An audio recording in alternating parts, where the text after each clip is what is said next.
Magandang araw! Ako po si Dr. Melissa Camille Mangalabnan at for today's video, i-discuss natin ang pangkalahatang gabay sa pangangalaga ng diabetes. Kumusta po kayo? Kung kayo ay bagong na-diagnose na may diabetes, huwag po kayong mag-alala. Marami ang namumuhay na may diabetes at kayang-kaya itong alagaan kung alam natin ang tamang kaalaman at pangangalaga sa ating sarili. Sa video na ito, pag-uusapan natin ang mga must-knows o mga dapat malaman ng bawat Pilipinong may diabetes. Ano ang diabetes? Ito ay isang chronic condition, ibig sabihin ito ay pangmatagalan, kung saan tumataas ang asukal sa dugo. Ito ay kadalasang dahil sa pagkain ng matatamis, gaya ng kanin, tinapay, at sobrang prutas. Meron tayong dalawang klase, ang type 1 at type 2. Ang type 1 ay karaniwang autoimmune at nakikita sa mga bata, nagsisimula sa mga bata, kung saan merong pinoproduce na antibody na sumisira sa beta cells ng mga pancreas kung kaya't nagkakaroon ng insulin deficiency. So, ang gamot nito ay insulin. Sa type 2 naman, ito ay kombinasyon ng insulin resistance at kalaunan ay maaari ding magdulot ng insulin deficiency. Kung matagal kasi ang diabetes, kung matagal na mataas ang asukal sa dugo, ito rin ay maaari magdulot ng pagkasira ng pancreas. Ano nga ba ang insulin? Ito ay hormone na galing sa ating lapay o pancreas na tumutulong ipasok ang asukal sa mga cells ng katawan upang magamit para makapag-produce ng enerhiya. Parang susi. Upang magamit natin ang glucose, kailangan muna ng susi upang makapasok ito sa ating mga cells. So, insulin ay susi.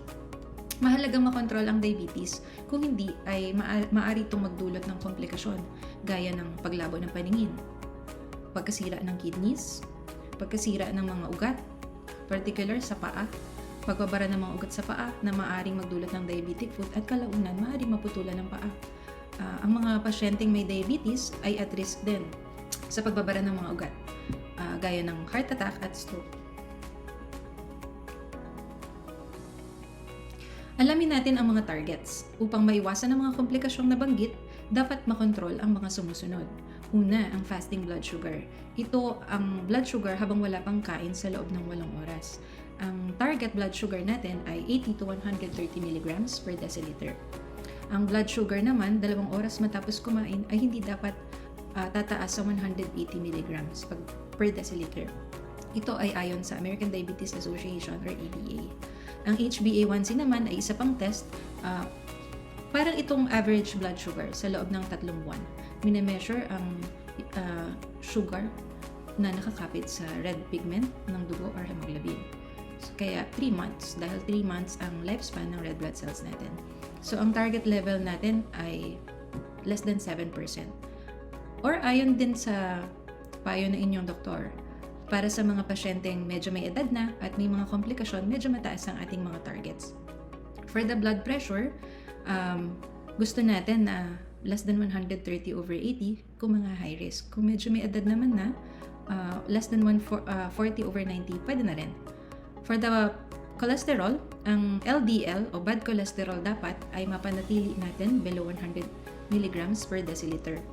Kung may mga risk ng heart attack at stroke or hypertension, mas mabuti kung below 70 or as much as less than 55 mg per deciliter. Mahalaga ang kumain ng tama. Meron tayong tinatawag na pinggang Pinoy. Ito ay food guide kung saan dinidivide natin ang isang medium plate. So, yung kalahati ng plato, dito natin nilalagay ang mga gulay, green leafy veggies, at fruits. Ang mga starchy veggies at carbohydrates nasa 1/4 ng plato. Sa remaining 1/4 ng plate, dito naman ang mga protein, as much as possible, lean meat or fish. Mahalaga rin ma-refer sa dietitian upang magawan ng mas detalyadong meal plan. So, maaari kayong kumonsulta sa inyong mga doktor or dietitian para magkawan tayo ng dietary prescription. Mahalagang iwasan ang mga refined carbohydrates at matatamis. Iwasan din ang mga matatabang pagkain dahil hindi lang naman sugar ang minamanage natin. Gusto natin control din ng blood pressure, so iwas din sa maalat at mamantika. Iwasan ang sobrang pagkain ng kanin at tinapay. Piliin ang mga pagkain na mataas sa fiber at unsaturated fats. Kumain sa tamang oras, huwag mag-skip ng meals lalo na kung may mga gamot na nakakababa ng blood sugar, gaya ng mga sulfonylureas. Mahalaga ang pag-ehersisyo, gumalaw-galaw araw-araw. Ang recommended ay 30 minutes every day sa loob ng 5 araw sa isang linggo. Mga halimbawa ay kombinasyon ng aerobic at resistance training. For moderate to vigorous intensity, mga halimbawa ng aerobic exercises ay ang paglalakad, brisk walking, jogging, biking, zumba. Kung sa gawaing bahay naman, pwede na rin ang mabilis at napagwawalis. Nakakaganda ito ng insulin sensitivity at nakakabawas ng timbang at stress. Inumin ang mga gamot o gamitin ang insulin na nakareseta. Sundin ang reseta ng inyong doktor, inumin sa tamang oras, huwag itigil o dagdagan ng walang abiso ng doktor. Kung may insulin ka, iturok ito sa tamang bahagi at oras. Kumain sa takdang panahon pagkatapos mag-insulin kung kinakailangan. Mahalaga rin na tandaan natin ang Rule of 15. Mahalagang iwasan ang low blood sugar.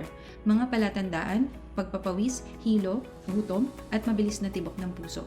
I-check ang blood sugar. Kung below 80 mg per deciliter, kumain ng rapid-acting carbohydrate or 15 grams ng matamis, gaya ng kalahating baso ng juice o 3 piraso ng candy. Maaari din gumamit ng asukal, 15 grams, isang kutsara, ilagay sa kalahating baso ng tubig at inumin. I-check ang blood sugar matapos ng 15 minutes.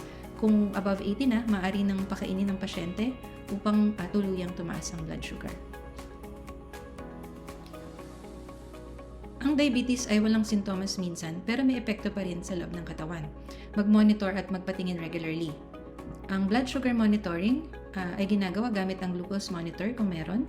So, i-follow natin ang mga targets na na-mention. Ang A1C, ideally, ay every 3 to 6 months. Ang BP at cholesterol test, kada check-up, usually 3 to 6 months. Depende. Kung may chronic kidney disease, ang recommended ay every 3 months. Tanungin ng doktor kung kailan ang sunod mong laboratory. Tandaan, kahit wala kang nararamdaman, kailangan pa rin magpatingin. Mamuhay ng maayos kahit may diabetes. Tandaan ang 5 bagay na ito. Alamin ang iyong blood sugar, blood pressure at cholesterol goals. Kumain ng tama. Gumalaw araw-araw. Inumin ang gamot. Magpatingin at magpa-laboratory regularly. Kausapin ng iyong healthcare team, ang iyong doktor, nurse or dietitian kung may tanong ka. Isama rin ang pamilya sa pag-aalaga ng sarili. Ikaw ang pinakamahalagang parte ng iyong gamutan. Kaya mo ito. Isang araw, isang hakbang, isang tagumpay.